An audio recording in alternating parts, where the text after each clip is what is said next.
कुछ लोग ऐसे भी होते हैं जो अपने हवस के कारण अपने रिश्ते यहाँ तक अपनी उम्र भी भूल जाते हैं और किसी भी हद तक पहुँच जाते हैं। आज की वीडियो में बात करेंगे कि कैसे एक 14 साल के बच्चे की पूरी जीवन बर्बाद हो जाती है एक 35 साल की औरत के कारण।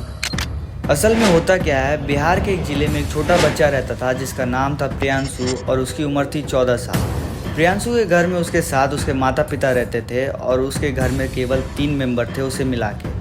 और जो उसके पिता थे वो काफ़ी हद तक बीमार रहते थे और उसके घर में कमाने वाले सिर्फ उसके पिता थे। बीमारी के कारण प्रियांशु के पिता कभी कभार काम पे नहीं जाते थे और धीरे धीरे करके जब कुछ महीने बीतने लगे तो उनकी हालत और ख़राब हो गई और वो काम पे जाना ही बंद कर देते हैं। और जो प्रेशर आ जाता है वो प्रियांशु पे आ जाता है पैसा घर पे लाने का, जिसके कारण प्रियांशु गांव से जाके दूसरे शहर जाता है और वहाँ पे एक कंपनी में काम करता है। प्रियांशु की उम्र 14 साल थी लेकिन फिर भी उसे उस कंपनी में काम मिल जाता है, पता नहीं कैसे। उसी कंपनी में पहले से ही एक औरत काम करती है जिसका नाम होता है सरिता और उसकी उम्र होती है 35 साल।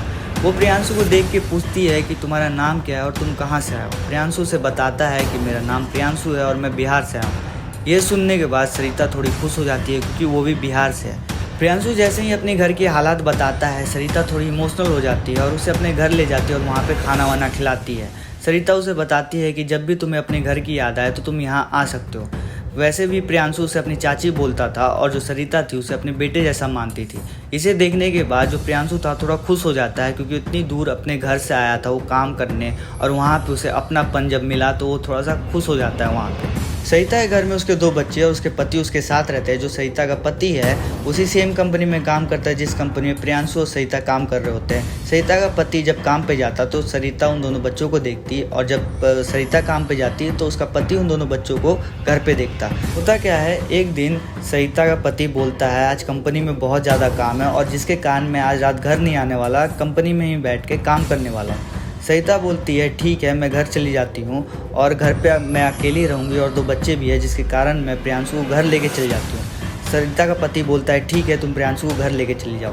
और जिसके बाद सरिता प्रियांशु को घर लेके जाती है और वहाँ पे उसे अच्छा सा खाना बना के खिलाती है और उसे एक रूम दे देती है जहाँ पे प्रियांशु जाके सो जाता है। इसके बाद होता क्या है, जब प्रियांशु अपने कमरे में जाके सो जाता है और जो सरिता होती है उन दोनों बच्चों के साथ सो जाती है और जैसे ही 1 बजता है जो सरिता होती है अपने कमरे से निकलती है और प्रियांशु के कमरे तक जाती है और वहाँ जाने के बाद प्रियांशु के पैर के पास बैठ जाती है और उसके पैरों को दबाने लगती है, जिसके कारण वो प्रियांशु जो होता है वो उठ जाता है और घबरा जाता है और वो पूछता है कि चाची आप ये क्या कर रही हैं। जो सरिता होती है वो बताती है कि तुम चुपचाप सो जाओ, मैं जो कर रही हूँ उससे तुम्हें भी मज़ा आएगा। उसके बाद वो धीरे धीरे अपने हाथ पैरों से ऊपर ले जाती रहती है कमर की तरफ। प्रियांशु को भी मज़ा आने लगता है जब सरिता धीरे धीरे करके अपना हाथ ऊपर की तरफ बढ़ाती है और वो दोनों उस रात फिजिकल होते हैं। और जब जैसे ही सुबह होता है प्रियांशु अपने रूम के लिए निकल जाता है और ऐसे करके वो काफ़ी महीनों तक फिजिकल होते जाते हैं और उनके पति को पता नहीं चलता। जब उनके पति घर से बाहर जाता है सरिता का, तब प्रियांशु आता है घर पे और सरिता के साथ फिजिकल होता है और काफ़ी महीनों तक ये सिलसिला चलता रहता है।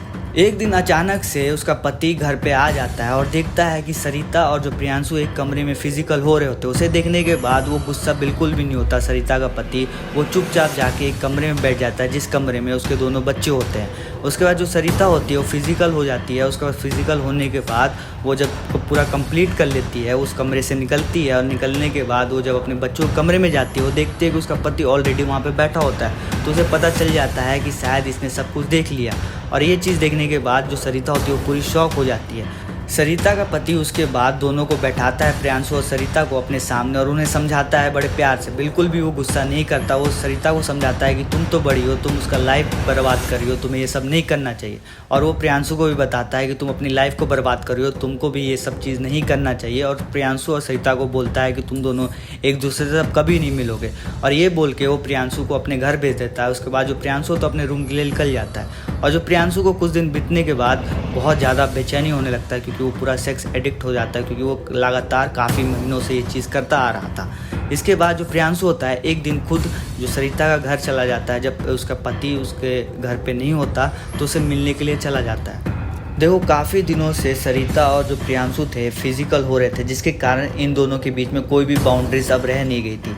और जैसे ये दोनों मिलते हैं, ये लोग फिर से फिजिकल होने लगते हैं। और इस बार उसका पति फिर से आ जाता है, और जब उसका पति ये सारी चीज़ें देखता है तो इस बार वो जो सरिता होती है उसे बहुत मारता है, और जो प्रियांशु होता है उसे भगाने के लिए कहता है। लेकिन जो सरिता होती है वो बोलती है कि नहीं, मैं अब प्रियांशु के साथ ही रहूँगी।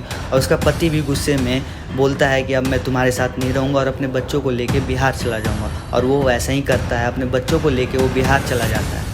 इसके बाद सरिता और प्रियांशु एक ही कमरे में सोने लगे और काफ़ी दिन तक फिजिकल होने लगे। वो लोग एक साथ एक दिन में काफ़ी टाइम फिजिकल हो जाते थे।